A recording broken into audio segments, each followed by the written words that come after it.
Hi, I'm Chen with Macross Group here in Southern California. Welcome back to Real Estate Market Minute, where I break down what's happening in the housing market and what it means for you, whether you're buying, selling, or just keeping an eye on your home's value. Today is June 24th, 2026, and we've got some big numbers to cover, especially here across Southern California. Let's get into it. First, the headline number: California's median home price just hit an all-time high in May. That's up 2.3% from April and 3.1% from a year ago, the strongest annual gain we've seen since March of last year. Up in the Bay Area, things were even more dramatic, with the regional median topping $1.45 million in three counties: San Francisco, San Mateo, and Santa Clara, all crossing the $2 million mark. Now here's my broker insight. A record median price doesn't mean every single home gained value equally.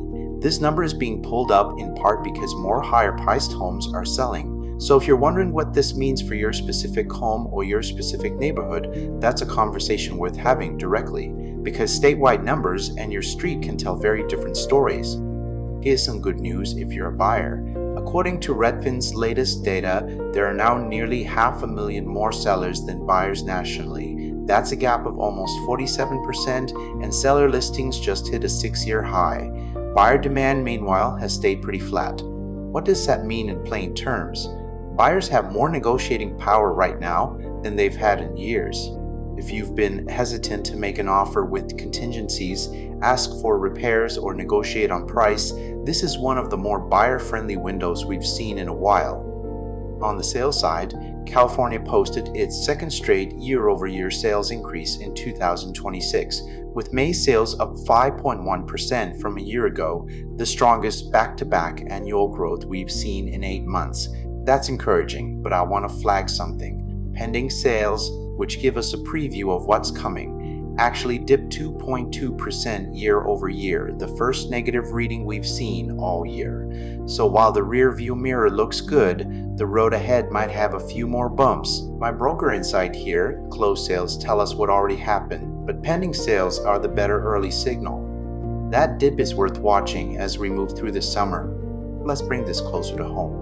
Here in Los Angeles County, which covers much of the San Gabriel Valley, the median home price was $838,350 in May, basically flat month over month and up just 0.3% from a year ago. Homes are spending about 24 days on the market on average. Orange County led the broader Southern California region with the strongest annual price growth at 5.1%, compared to some of the dramatic swings happening up in the Bay Area. Where some counties posted double-digit annual price changes, our local market has actually been a lot more balanced and stable.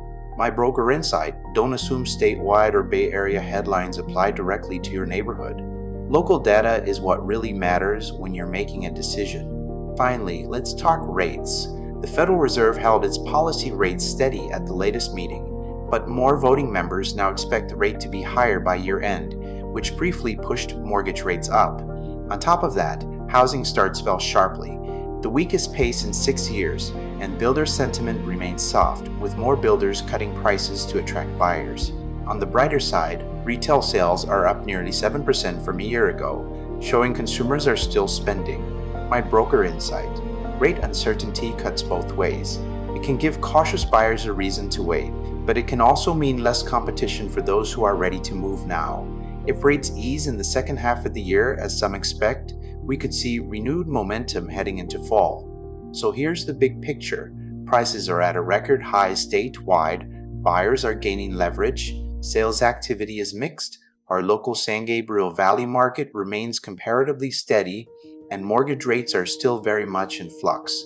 It's a market that rewards careful, informed decision-making rather than quick assumptions based on national headlines. If you want to talk through what any of this means for your specific home, your neighborhood, or your buying and selling plans, reach out anytime. You can call us or email us or visit macrossgroup.com, and don't forget to follow Macross Group on social media for more updates like this one. Thanks for watching, and I'll see you next month. This content is for general informational purposes only and does not constitute legal, financial, or investment advice.